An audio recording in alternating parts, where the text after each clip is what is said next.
Hello viewers, আজকে আমি আম মাখা তৈরি করে নেব। আম মাখা তো সবারই খেতে খুব ভালো লাগে, সেরকম আমারও খুব খেতে ভালো লাগে। তো এখন আম পাকার সময় হয়ে গেছে, তাই একটা গাছ থেকে আশ্বিনা আম পেড়ে নিয়েছি। ওটা পেড়ে নিয়ে এখন ভালো মতো ছুলে নিচ্ছি। আমটা আমার কাটা হয়ে গেছে, এখন আমটাকে আমি জল দিয়ে একটু ভালো করে ধুয়ে নেব। এখন ছোট্ট একটা কোরানির সাহায্যে আমি আমটাকে ভালো করে গ্রেট করে নেব, যাতে মাখাতে সুবিধা হয়।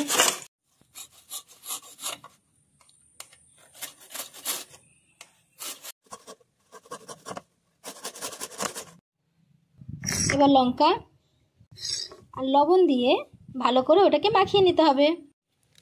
লঙ্কাটাকে আমি সুন্দর করে ছোট ছোট করে কেটে নিচ্ছি। এবার লবণ দিয়ে দিলাম, তারপর ভালো করে মেখে নিলে আমাদের তৈরি হয়ে যাবে আম মাখা।